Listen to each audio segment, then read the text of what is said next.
Ẹ káàbọ̀ padà sórí ìkànnì ọmọlúwàbí ni mí. Ní báyìí sinimá tuntun ta ní láti wò, òun la pàkọ́lé rẹ̀ ní ìyàwó òkú, táwọn jàǹkànjàǹkàn òṣèré sì kópa nínú rẹ̀. Lára wọn la ti rí Ìrètí Ọ̀sáyẹmí, Habib Alagbe, Jùmọ̀kẹ́ Ọdẹ́tọ́lá, Ìrèwọlé Ọláníyan àti bẹ́ẹ̀ bẹ́ẹ̀ lọ. Sinimá yìí jẹ́ iṣẹ́ ọwọ́ Olúwapọ̀nmilé Moses, tí olùdarí sì jẹ́ Ọláyíwọlá Lawal.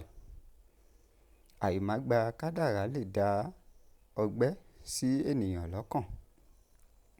Sinimá yìí dá lórí ìyàwó kan tí ó wà nínú ìbànújẹ́, tí ó sì kọ̀ jálẹ̀ láti gbà wípé ọkọ òun ti papòdà, tí ó sì dúró ṣinṣin lórí ìrètí wípé ọkọ òun yóò padà wá. Bí ìrètí pípẹ́ ṣe ń ṣe ọkàn rẹ̀ láàárẹ̀, bí ọjọ́ ṣe ń gorí ọjọ́, tí òtítọ́ wípé ọkọ rẹ̀ ti papòdà sì ti di ohun tí ó gbọ́dọ̀ gbámú ṣinṣin. Ó ní láti gbá òtítọ́ mú kí ọkàn rẹ̀ lè rí àlàáfíà. Ẹ ní láti wo sinimá yìí, Ìyàwó Òkú làkọlé rẹ̀. Ẹ ṣé.